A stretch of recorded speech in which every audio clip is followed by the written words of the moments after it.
Thank you, Mr. Speaker.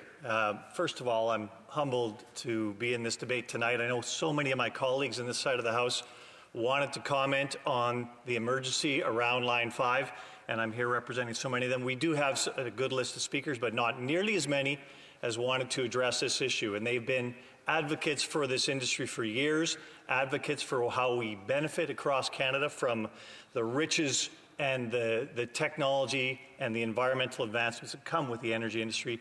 Thank you to all my colleagues for being such great advocates before I came here as well. If I had to criticize this government's approach, it'd be a target-rich environment as far as how they're actually dealing with energy in this country, but particularly with Line 5. We have just come through something where we've had months to deal with this. But if I had to pick one, and I'm going to start with one, failure here on behalf of the government, it is the lack of leadership. A new United States president is sitting in Washington. A new, better relationship with the Canadian government, supposedly. And yet, where is Canada and what is happening with that special relationship? Steel and aluminum trade, still constrained. Softwood lumber agreements, not to be heard. Buy America, so much for CUSMA. Thank you very much. Keystone XL, cancelled on day one. So much for energy security. So much for environmental progress. So much for North American jobs. And so much for Indigenous advancement. The Prime Minister's response to Keystone XL was he was disappointed. But he was clearly not engaged. With a shrug, he moved on, along with his Minister of Natural Resources, to other things. Effectively, all the progress thousands of Canadians brought to energy advances quickly shrug, let's move on. Of course, this is the Prime Minister. He's not really involved with this file. It's been delegated to his Minister of Natural Resources, so leadership and accountability have been pushed down a level. Now, as much as anyone in this House, I admire the Minister of Natural Resources' words on the importance of an industry that contributes more to Canadians than any other industry in this country. But I've heard his words repetitively. I heard his protests about how hard he tried on Keystone XL, and I reminded him then that this trying and failing was becoming repetitive with his cabinet colleagues. His cheerleading has been falling on deaf ears with his government's leadership, who are saying once again, just like on Tech Frontiers project withdrawal, let's just move on. And before I move on any further, Mr. Speaker, I need to tell you that I'm splitting my time tonight with the member from Sarnia-Lambton. At that point, months ago, January, I spoke directly to the Minister about the importance of solving Line 5 as quickly as possible. Time and uncertainty is our enemy. Elevate this urgency, I told the Minister. Disappointment, a shrug, and let's move on are repetitions that Canadians don't want to hear yet again. It's now May 6th, as my colleague said, 6 days from the date the Governor of Michigan wants to shut Line 5. In the U.S. courts, this matter may be held in abeyance until court jurisdiction is decided and the mediation process between the parties is completed. I should point out that this mediation was recommended by the federal court judge. Before that, the Governor of Michigan's administration wouldn't even return the calls from the company or the Canadian government. Yesterday, the Governor of Michigan said she would ignore the legal process and shut down Line 5 on May 12th. Tough negotiating. And the minister says phrases like, this is non-negotiable, no stone unturned. This is different from Keystone XL. You can see how Canadians are becoming wary of the minister's words. The same approach this minister has failed at on several resources files needs to change. Insanity is defined as doing the same thing over and over and expecting a different result. The minister must know it's beyond time to move this file off of his desk and onto his boss's desk. This is not just a natural resource file. My party's leader, he led our debate here tonight because he knows this issue is not just a natural resource file. It's fundamentally important to this whole country, to Canadians across this whole country, but it crosses so many departments: foreign affairs, international trade, transport, and energy. We need a whole-of-government approach to solving this issue. My leader's in the debate. Where is the minister's leader? The Prime Minister? Not here, not working on this file, not engaged in an issue, the outcome of which affects tens of thousands of Canadians. The Canadian economy, our relationship with our major trade partner, it's long past due. The Prime Minister needs to get off his hands and engage on this file. Pick up the phone to the President, I'd say. Fly down to meet the President. This is your new, improved political relationship with the U.S. President. It's time to play that relationship card. Show us it exists and it has some currency. We've seen this government act on files when it felt it should be active. We've seen a fulsome reaction to some trade issues. We've seen the leadership of this government take actions above and beyond accepted democratic norms in order to save jobs in one engineering company. I haven't spoken enough about the Canada-US bilateral relationship, but that is a huge casualty in this file.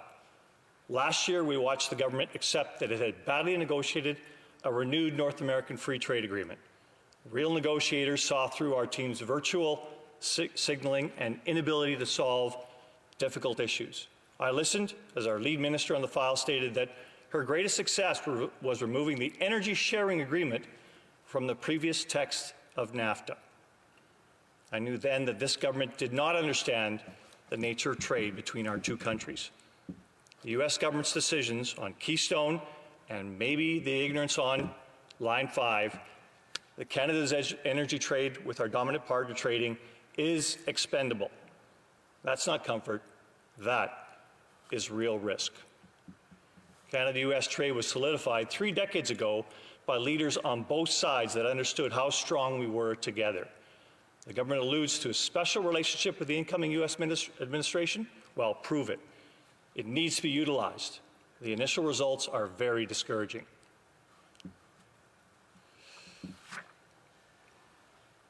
Here's the risks. Are American courts, federal or state courts, now going to decide Canada's energy security? We know local courts in the U.S. can be parochial. Judges make mistakes. They take years to go through a process to unwind through courts and legislatures. What is the worth of trade and security agreements we've made with our largest trading partner? Who benefits from all this confusion? Who bears the costs? Farmers, workers, Canadians and Americans, consumers, an energy-secure continent, the rule of international law, the environment. These are all losers in this equation if we fail at this.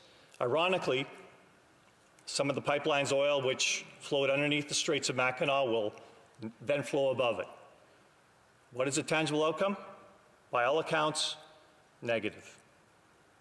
We've been pounding the desk for months to have the Prime Minister engage directly with President Biden on this file.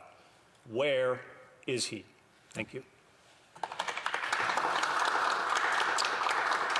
Questions and comments? The Honourable Member for Jonquière. Thank you very much, Mr. Speaker. I commend my colleague. He's a gentleman. And so that's why I'm not going to ask any difficult questions. But I do think that the recriminations of the Michigan governor are legitimate. Would he agree with me to say, well, it's very well to criticize how long this is taking, but is it possible that Enbridge itself has a share of responsibility? When the governor of Michigan says that Enbridge is not protecting the Great Lakes, does he think that Enbridge should do more? The honourable member for Calgary Centre. Thank you, Mr. Speaker. I'm sure that my colleague knows very well that there has never been an oil spill in the Great Lakes, and I think that Canadians want to protect the water of the Great Lakes, just like the Americans do. So that is my answer. Thank you. Questions and comments? The honourable member for Elmwood Transcona. Thank you very much, Mr. Speaker. What's not theoretical is the fact that there are many people, both in Canada and on the other side of the border, who are concerned about the environment and they're concerned about climate change, and they lack confidence in environmental review processes. And while this isn't exactly the same because it's an existing pipeline, and as I said earlier, New Democrats are supportive of keeping Line 5 operational to support the jobs in Sarnia and the value-added sector in oil and gas within Canada. There are legitimate environmental concerns here, and those concerns, both here and the larger concerns I just made reference to, are going to continue to play within this industry and are going to continue to be a challenge to and jobs within the oil and gas sector, whether it's a high number or a lower number, are going to continue to be contested unless we can get to a place where we have environmental review mechanisms and enforcement mechanisms that people have confidence in. So, I hear the member and his party often boosting the industry, but what do they propose in terms of giving Canadians and as I say, Americans on the other side of the border more confidence in the environmental review mechanisms and environmental The honourable member for Calgary Centre. Well, I thank my colleague very much for the question. It's the first I've heard that Canadians don't have confidence in the environmental review standards that are both provincial and federal. Most people think they're onerous and they overlap and they take years and sometimes they take decades to get through. So there is a very robust, I think as far as the world goes, Canada has the most robust environmental review regime known across many jurisdictions. So I'm challenged by the supposition of my colleague's comments, which does seem to be beyond reality. Perhaps it's a narrative, but I have yet to hear from a Canadian that says their environmental review process is too short. Thank you. Questions and comments? The honourable member for Calgary Shepherd. Thank you, Mr. Speaker. The member finally had a speech really dedicated to what should we be doing exactly now to save Line 5 and ensure that these good-paying energy jobs stay in Canada and that consumers in Ontario and Quebec continue to have ample supply of energy so they can live their lives like they've been living them for the last few decades. I listened to the West of Centre podcast where we had the Minister of Natural Resources on it, and he talked a really great game. They were doing all of these things. They were absolutely committed. I wonder if the member could rate the performance of the Natural Resources Minister in this current crisis with the potential shutdown of Line 5 in the next week and a half. Honourable member for Calgary Centre. I thank my honourable colleague for the question. And this minister, as I say in the speech, the minister has unfortunately let down Canadians on so many files. I mean, I've been in this House for a year and a half. I've been working solidly on the natural resource file for several months now, ever since I was named the Shadow Minister for Natural Resources, which was September. And since September, we've had failures on so many files. Matter of fact, I'd like to point out to the minister, if you'd have to reach across to my office and say, well, this is what we're succeeding on, because I don't see the successes. All the big projects are failed. So Keystone XL failed. We're slowing down on TMX. We're failing on Line 5 now at this point in time at the very last minute. We're failing on Keystone XL, Trans Mountain, Tech Frontier. These are all projects that should have advanced in this Parliament and have not met the bar with this minister. And I think he's challenged by getting his projects that benefit this country through a reluctant cabinet on the government side. Thank you. Resuming debate, the honourable member for Sarnia.